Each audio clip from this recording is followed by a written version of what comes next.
This clip is brought to you by SaveWithConrad.com.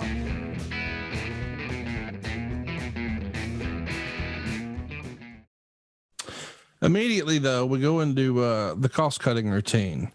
The Nashville Fairgrounds is going to become the home of TNA. It's going to be renamed the Asylum.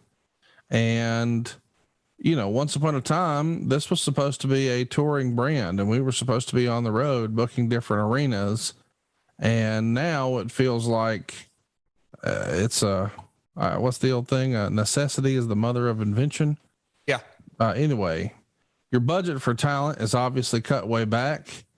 Are you the one reaching out to talent and explaining, you know, the cancellations or renegotiations, you know, the pay changes, the flight changes, or are you tasking Bob Ryder to do that? What does that look like with the talent end of things? I'd say with north of 50% of the talent, I was making the calls. Bob was making the calls. My dad might have made a call or two. I don't recall specifics, but it was a full court press. You know, when we were reeling in and creating napkin math, like we used that term last week, like, okay, let's figure that out.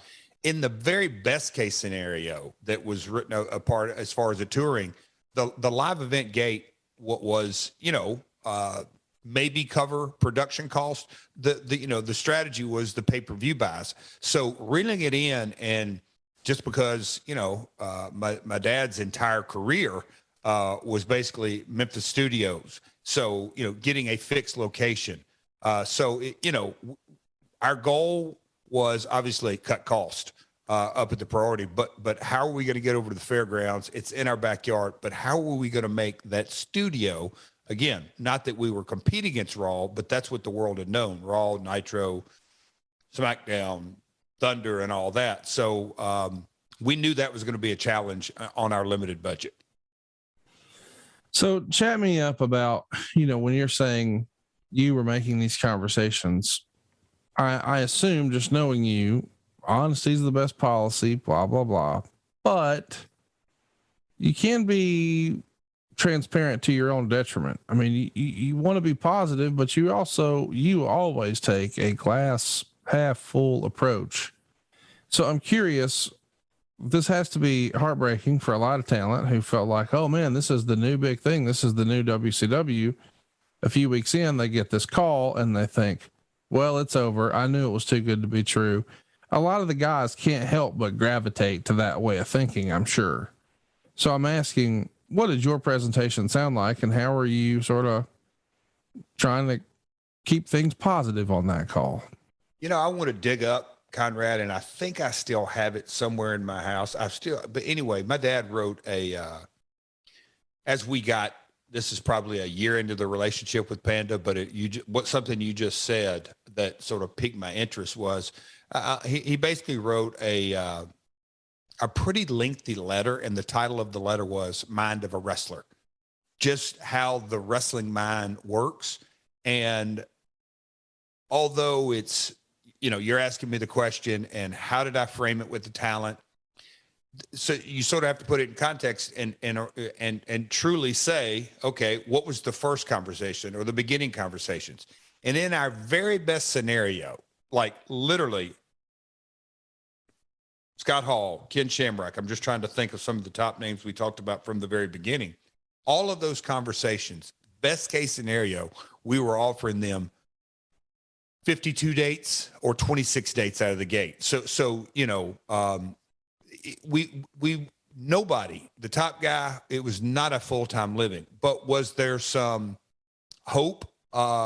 Maybe year 2, year 3. Yes. So it wasn't quite the letdown for the majority. And at the end of the day, I wasn't calling them to tell them there's no more work. And I don't even know how much we reduced. But we did, I'm sure, across the board. I'm sure me and my dad and probably even Bob Ryder said, hey, are we going to cut everybody across the board approximately? But if a guy's making, and I'm just saying, $150, you can't cut him 25%, whatever it may be. Yeah, it's hard. There is a floor to this. Yeah, exactly. So without that, I say all that to say that people What they did want to hear is me to say it's over. Right. And that's about it. And so telling them that it's not over, but hey, here's the financial struggles that we're going through and we're going to a fixed location. That's it. Top line stuff, essentially. And now the follow-up. Did you have any talent who sort of pushed back and said, Jeff, if you can't pay me blank, I ain't coming in? You know, even Scott, and he was a personal friend of mine. I don't even recall any of that. Hey man, dude, it's cool.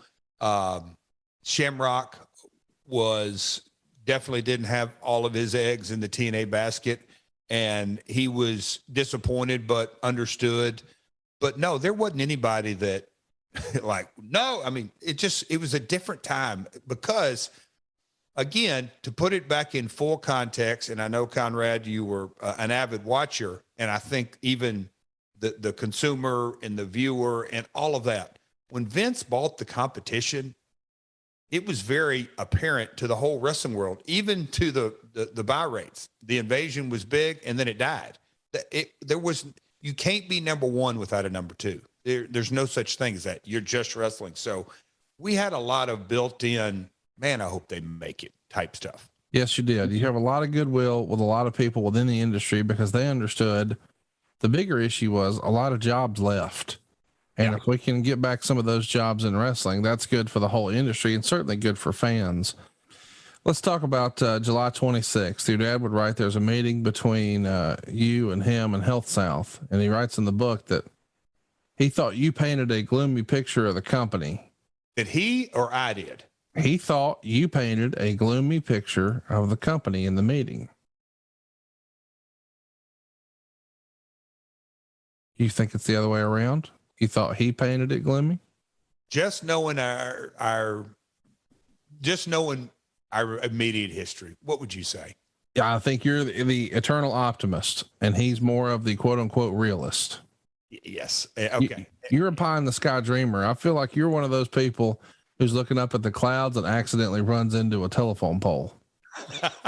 Like just walking, just looking, and then bam, like one of those deals.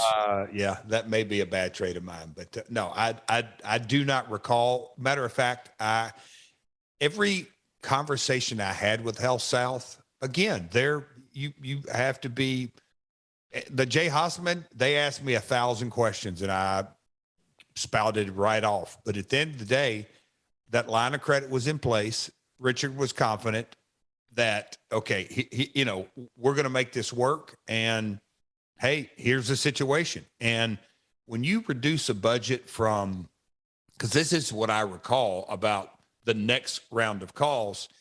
Hey, Health South, you know that, and I'll just say, is it 240, whatever, 250, 260, 220, whatever that budget was that we had per show.